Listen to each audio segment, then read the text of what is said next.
welcome to July 15th, where we're reading 2 Chronicles 25 through 27. Now, these chapters are all about Amaziah, Uzziah, and Jotham. Yes, they have some alternate names.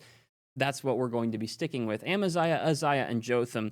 Three kings that are better than the last batch, who are directly influenced and related to Ahab. These ones are also directly related to Ahab because they're descendants of Joash, who was a descendant of Ahab, but it's far enough along.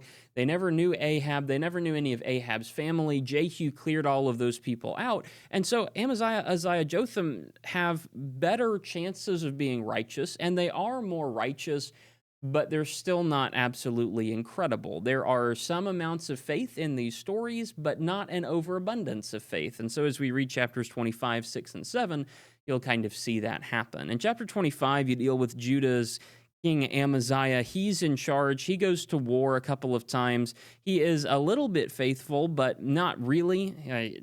God helps him sometimes, but then ultimately Amaziah turns away from God and does whatever he wants to, and so he dies without God.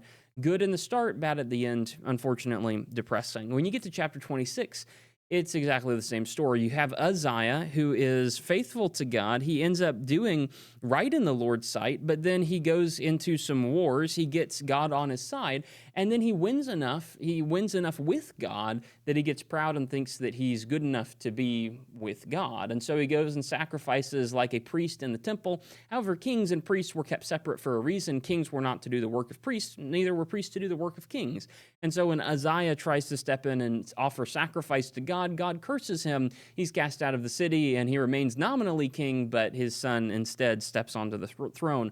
Uzziah dies. A good guy, somewhat, but ultimately had a very, very poor end. And then you get to chapter 27, you have Jotham.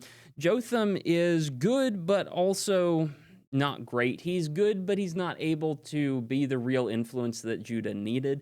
He was righteous personally. He tried to help the people be righteous, but he really just didn't sell them on it. And so there wasn't an ultimate change because of it. He was faithful. That is good.